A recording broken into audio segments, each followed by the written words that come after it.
Bienvenue à d'Atelier en Atelier. Aujourd'hui, on rencontre un relieur d'art qui collectionne des peaux d'animaux exotiques, une joaillière inspirée par des vieilles granges, une designer ensevelie sous des piles de vêtements usagés et une céramiste qui s'adonne à des expériences scientifiques avec sa collection de vaisselle musicale.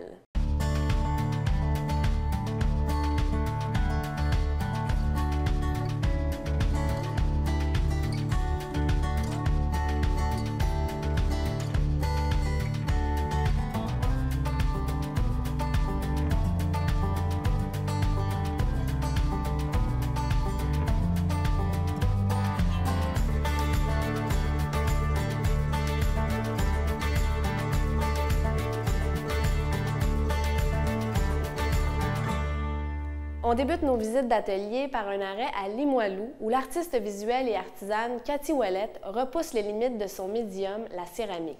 Elle nous fait part de ses recherches, ses essais, les résultats de ses expériences et nous présente sa dernière collection, où la vieille vaisselle anglaise prend des allures contemporaines.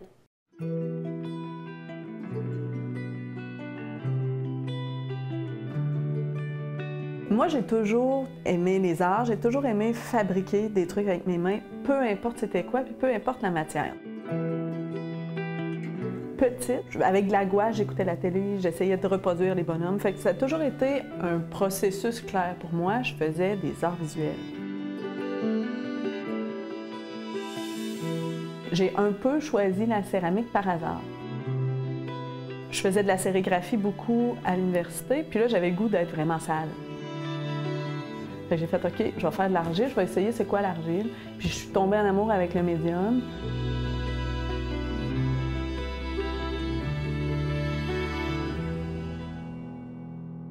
Moi, je suis une artiste céramiste.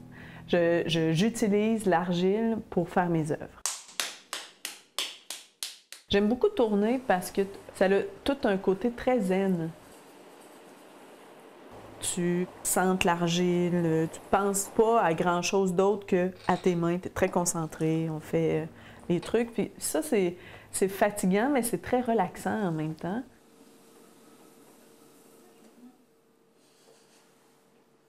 Puis ce que j'aime aussi faire, c'est façonner des pièces. Donc, j'en rajoute sur des pièces façonnées ou déformer une pièce façonnée. J'aime ça quand les pièces sont bien finies, que les lignes sont épurées, qu'il n'y a pas de petites bosses ou de coups d'outils. J'apporte vraiment une attention particulière à tout ce qui est finition et tout ça. Il y a beaucoup de petits détails qui nous amènent au produit final, en fait. Autant techniquement, comment manipuler la matière pour arriver à une forme, comment la faire sécher pour qu'elle reste la bonne forme, parce que ça peut déformer au séchage. Aussi, comment déformer pour avoir un traitement de surface qui donne différents effets. Il y a tout le côté physique qui est important d'avoir, plus le côté chimie. Qu'est-ce qui se passe dans le four, avec la chaleur, avec le refroidissement, les molécules entre elles, qu'est-ce que ça fait? C'est tout un monde.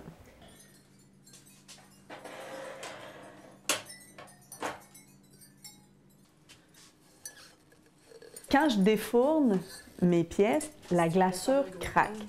Puis elle craque longtemps, elle peut craquer pendant des semaines.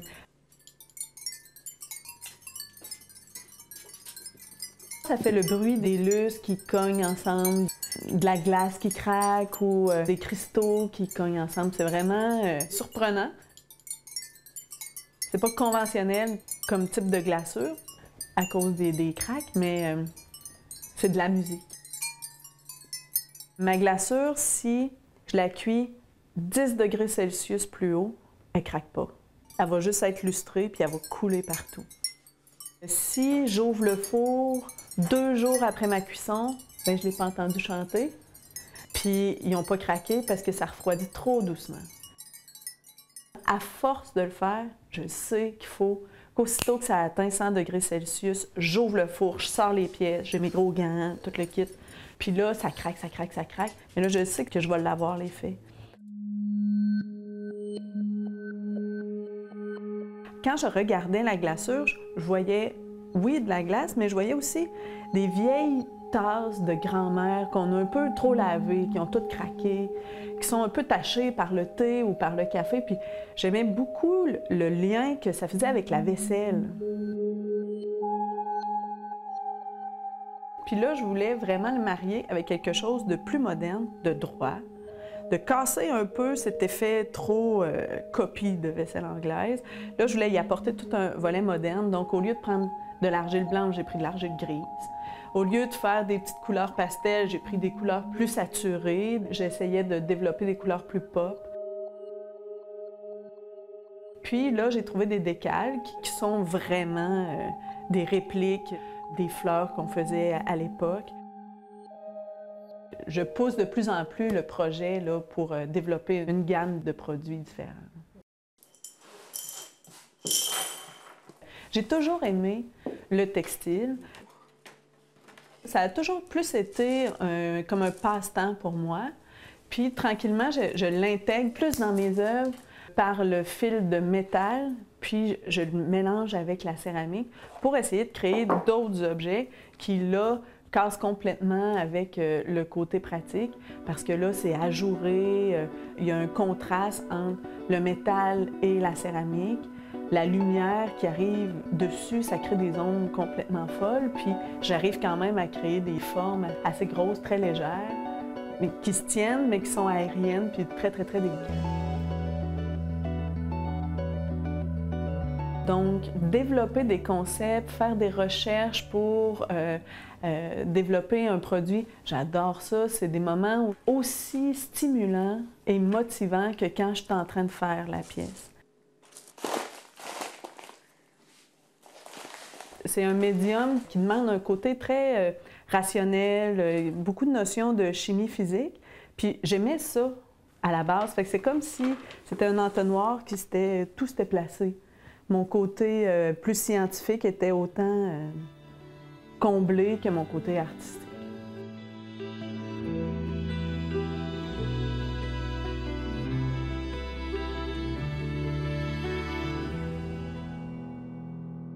Chantal Durette relève le défi depuis 12 ans de proposer une collection de vêtements faits à 100% de tissus recyclés.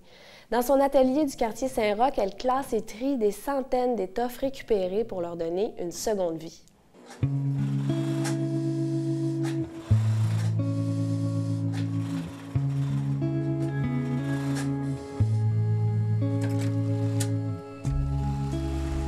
Donc moi, j'ai toujours magasiné dans des friperies.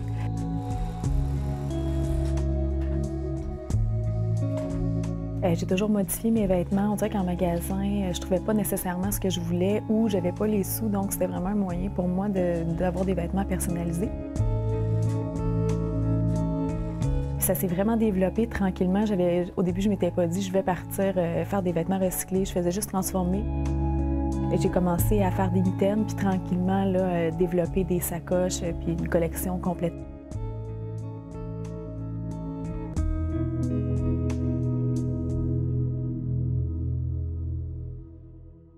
Collection Gaïa, c'est une collection de vêtements 100% recyclés. Donc, je fais mes vêtements à partir de vieux vêtements qui sont complètement tout découpés et complètement transformés.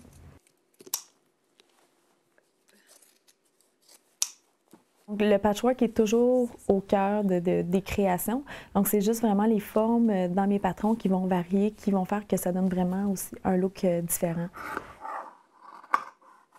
Mes vêtements, c'est toujours des choses qui sont vraiment colorées, puis des choses qu'on ne va pas trouver nécessairement en magasin. J'aime pas les choses qui sont standards, qui sont symétriques aussi, donc il va tout le temps avoir beaucoup d'asymétrie dans mes vêtements. C'est un défi, faire de la récupération, parce qu'il faut constamment chercher des matériaux. Le temps de transformation aussi est très long. Il faut tout laver les tissus, tout les découper. Il faut vraiment recréer un tissu complet avant de commencer là, la coupe puis la production.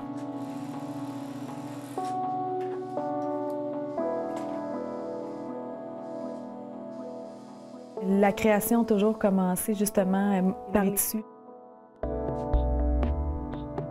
Les tissus me parlent, puis c'est vraiment ça qui m'inspire dès le départ. puis souvent j'ai une grosse quantité de matériaux comme justement là j'ai plein de chandails de laine, j'en ai une cinquantaine, mais là je vais sortir un morceau de vêtement particulier, je dis OK, là je vais faire tel modèle de veste ou j'ai des morceaux de cuir que je vais aller mélanger, mettons, avec la laine si j'en ai beaucoup. Je vais vraiment les créer à partir des matériaux que je trouve.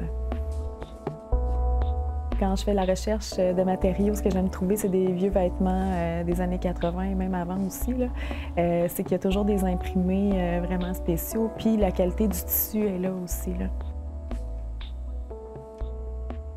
Avec les années, je me suis créé un réseau. Au début, j'allais dans les sous-sols de l'église, puis j'achetais ce qu'ils jetaient. Là, maintenant, c'est ça, là, je vais dans un centre de récupération. Puis j'ai plein de dons aussi. Là. Les gens jettent environ 15-20 morceaux de vêtements par année. Là. Si je fais juste le tour de ma famille, je suis capable de récupérer là, une centaine de morceaux de vêtements. Donc, ça va vite. Là. Il y en a partout, mes vêtements. J'ai pas besoin de tant que ça de chercher. Là.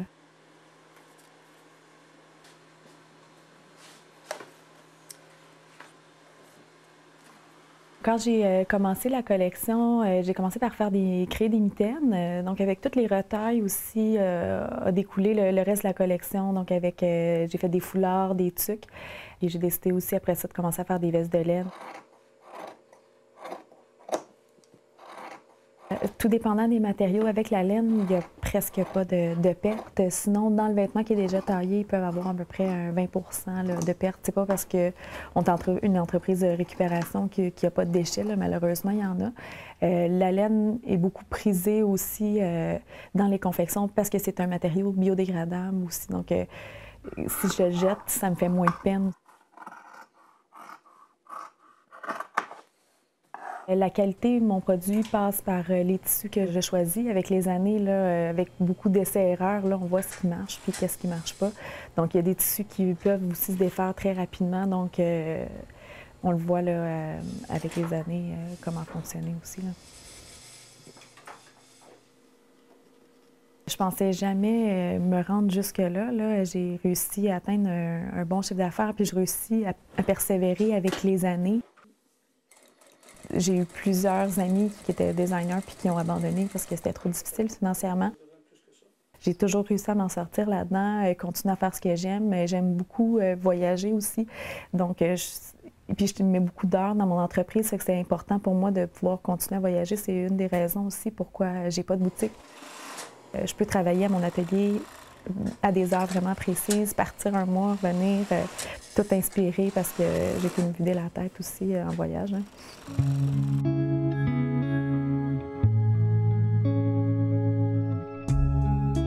Depuis que je suis jeune, quand j'avais 5 ans, ma grand-mère faisait des pantoufles là, avec des chandails de laine, avec des vieux manteaux de fourrure. Elle avait fait des chapeaux pour toute la famille. Donc, ça a toujours été comme ça, mais dans le temps, c'était fait vraiment au niveau économique. C'était pas pour l'environnement, c'était vraiment parce que les matériaux étaient là, puis c'était pour sauver de l'argent aussi.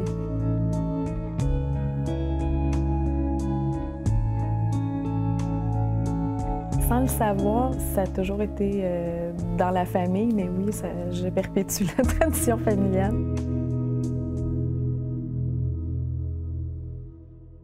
On s'en va maintenant à Lac-Beauport où la joaillière Andréane Ouellette s'inspire de vieilles granges pour créer des bijoux asymétriques. Elle privilégie l'argent oxydé et les perles qu'elle assemble avec des techniques de joaillerie traditionnelles.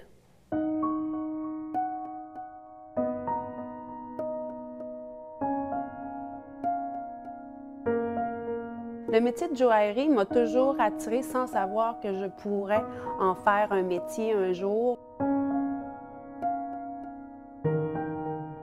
Étant jeune, je faisais des bracelets en macramé, comme toutes les petites filles. Je savais pas que je pourrais en faire un métier un jour. Le coup de cœur pour le métier s'est vraiment passé lors de ma formation. En apprenant les techniques, en trouvant de plus en plus mon style, j'aurais de la difficulté à faire autre chose dans la vie. J'aimais tellement transformer la matière que je me suis dit que j'avais vraiment trouvé ma passion.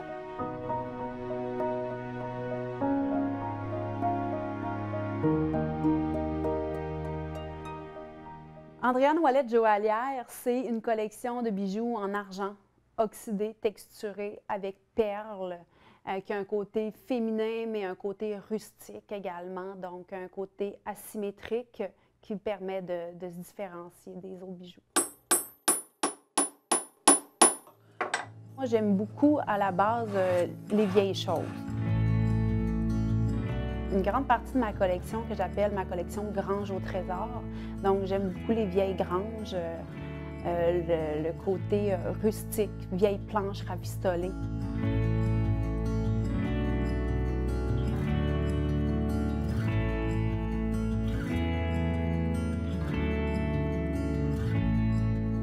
J'ai développé certaines techniques pour vraiment réussir à imiter cette texture-là. Donc, en venant intervenir avec une flamme très forte, réussir à venir friser le métal, à le faire bouillir, donc pour donner un peu l'illusion justement d'être des vieilles planches. Souvent, je vais venir même rajouter comme des petites pièces de quincaillerie qui font penser à des vieilles vis ou de vieilles planches rafistolées. Donc ça m'inspire beaucoup. Ça va dans la thématique du rustique, du chic rustique que j'aime.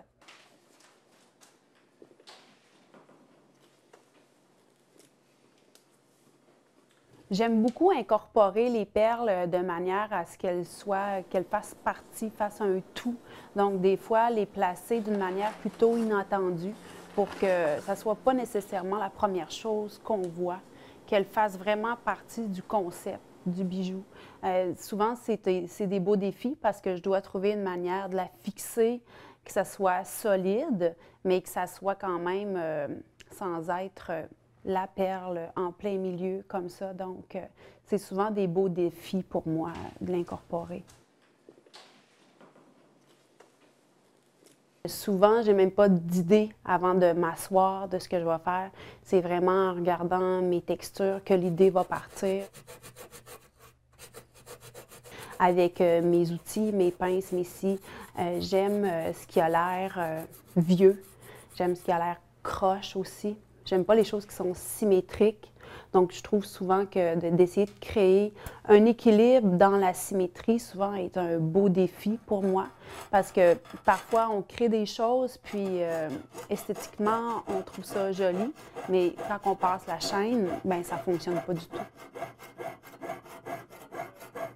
Moi, je n'utilise pas la technique de moule, ce qui est souvent utilisé en joaillerie. Donc, à la cire, c'est tout le temps directement dans le métal. Donc, je vais venir fabriquer mes textures, puis ensuite de là, vont en découler différents modèles, différentes pièces, mais sans jamais être la même parce que mes textures sont toutes faites à la main, donc sont tous uniques, mais j'essaie de les utiliser de différentes manières, différents angles également. C'est difficile pour moi de m'arrêter souvent quand je crée, parce que je pourrais toujours en rajouter, je pourrais toujours le transformer. C'est pour ça que quand je travaille, j'en fais plusieurs à la fois. Donc, je viens découper toutes mes textures, puis ensuite, je viens m'amuser à les assembler. Donc, comme ils sont tous différents, c'est plus facile pour moi de y aller dans une lignée. Ce que j'aime, c'est que les gens, même s'ils m'ont acheté une pièce une année, bien, ils peuvent revenir l'année d'après et compléter. Même si ce n'est pas la même chose, ça va aller ensemble. La qualité de mon produit, je pense qu'il est à la base avec son côté authentique, si je veux dire, des techniques traditionnelles de joaillerie que j'utilise, ce qui me permet d'avoir quelque chose qui va durer. Ensuite de ça, les qualités, je trouve que le côté unique aussi, le fait que je n'utilise pas les moules qui me permet de faire vraiment un modèle à la fois, un côté unique, donne un plus, je crois, à mon travail. Les gens apprécient d'avoir quelque chose qui n'est pas fait non plus à la chaîne, qui est vraiment pièce unique, petite série. C'est très important pour moi que le bijou soit durable, qu'il soit même passable de génération en génération. Il y a tellement un côté affectif souvent qui se raccroche à ça. Pour moi, c'est important que le bijou convienne à la personne, autant justement côté ergonomique que esthétique. Puis j'essaie de ne pas suivre les modes non plus. pour avoir quelque chose qui est souvent abstrait pour pouvoir perdurer.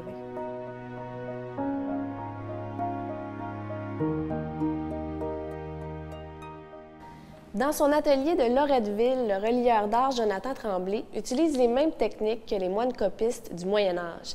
Avec ses outils traditionnels, il nous propose toutefois un style très actuel.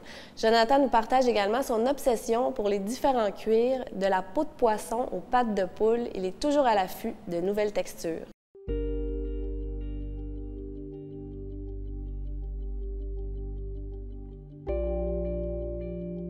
J'avais un ami qui possédait une entreprise de reliure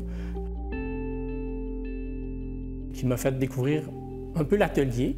Puis quand je suis sorti de l'université en 92, le marché de l'ingénierie n'était pas ce qu'il est aujourd'hui. Il n'y avait pas beaucoup de travail, fait que je suis allé travailler là. C'est comme si j'avais fait ça toute ma vie. J'avais le tour de main, tout venait facilement, les gestes. Puis je me suis intéressé aux livres qui étaient en cuir, tout ça, puis je suis allé me perfectionner, là. C'est ce qui m'a fait découvrir la reliure puis qui a suscité l'intérêt. Puis j'ai oublié le génie entre-temps.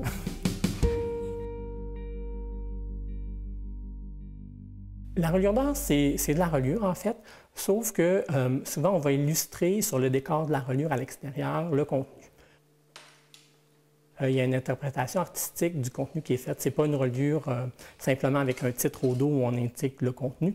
On va faire ressortir soit un élément de l'histoire, soit une impression sur le livre qu'on a eu en le lisant.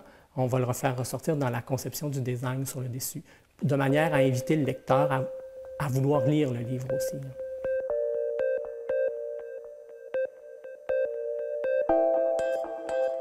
Souvent, je vais regarder un résumé de l'histoire parce que je n'ai pas le temps de lire tous les livres qu'on m'apporte. À partir de là, je vais rester avec une impression ou un sentiment ou une image dans ma tête qui va m'inspirer une coloration, des textures. Je vais rassembler tous ces matériaux ensemble. Puis bon, je vais les laisser vivre un petit bout de temps, là, quelques jours ensemble. Puis après, l'idée vient de la composition géométrique ou la forme que je veux donner au design. Ensuite de ça, je vais faire une esquisse. Puis à partir de l'esquisse, bon, je vais choisir tel matériau, oui, je le garde, je vais épurer. Mon idée va toujours de quelque chose de plus complexe vers quelque chose de plus simple pour que ça soit équilibré à la fin.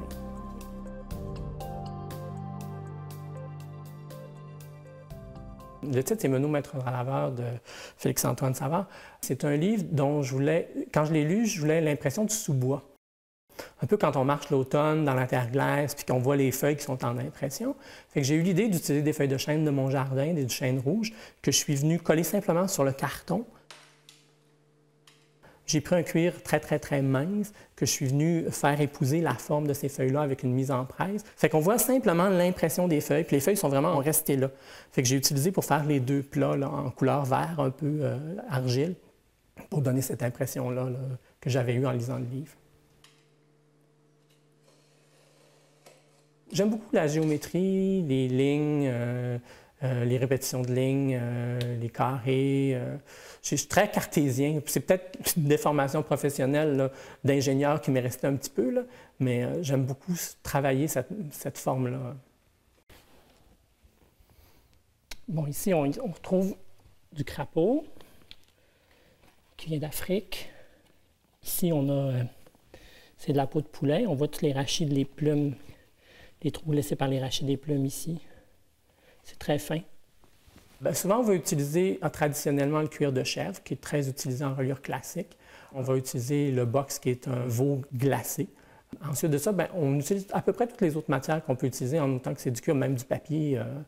On va utiliser des cuirs exotiques, on va utiliser des cuirs de raie, des cuirs de poisson, des pattes de poule, des lézards, du crocodile. C'est infini, en fait. Tout animal dont la peau peut être tannée, on peut l'utiliser. On peut venir intégrer des morceaux d'écorce, on peut venir intégrer des pièces de joaillerie. C'est à l'infini, là. C'est selon la créativité du relieur, là.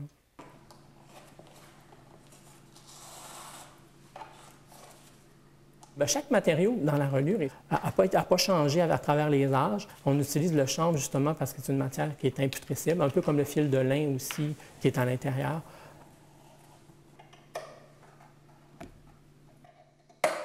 Le relieur au Québec a dû s'adapter dès le début, étant loin des pays d'Europe. Le relieur en France, comparativement ici, il va avoir plusieurs autres métiers qui viennent faire différentes étapes. Ici, le relieur se doit de faire la dorure, de faire la conception du décor, va même aussi faire un peu de gainage comme le gainier, c'est-à-dire tout ce qui est boîte, coffret, de l'habillage. Il va aussi faire des produits corporatifs aussi, là, des portfolios, des albums photos, de manière à créer une niche, un métier où ça va assurer du travail tout le temps. Ce métier-là n'a pas tellement changé depuis que les moines liaient les livres parce qu'on ne les reliait pas. C'est tous les mêmes outils, les cousoirs, les presses, la même chose. La seule évolution qu'il y a eu un peu, c'est que bon, c'était plus utilitaire. On décorait quand même les reliures parce que c'était des livres précieux, il n'y avait pas beaucoup de livres. On le donnait avec des pierres précieuses ou des fleurons, des fers, des décors à la feuille d'or, pour les sacraliser un peu. La reliure aujourd'hui contemporaine, on va aussi sacraliser le livre, mais on va plus interpréter le contenu de manière à l'imager. Puis on ne va pas nécessairement répéter le même décor plusieurs fois. Le livre devient unique à ce moment-là. Autrefois, on faisait une série de livres, on faisait Voltaire, on faisait toute la série de 1 à 10, tous pareils au dos, avec simplement le titre, des pièces de titre, ou même des décors avec des fleurons sur les plats. Mais aujourd'hui, on va investir plus de temps à ce que chaque livre soit unique, mais qui vont faire partie peut-être d'un ensemble dans l'esthétique de la composition. À l'ère du numérique, c'est d'autant plus pertinent parce qu'aujourd'hui, les livres deviennent de plus en plus rares. On va en produire de moins en moins, ou ceux qu'on va produire, on va les produire d'une plus grande qualité. Fait que les gens vont vouloir les garder puis les conserver comme pièces de collection. C'est un peu comme les vinyles qui ont complètement disparu, qui sont en train de revenir, même si on est à l'ère du numérique aussi.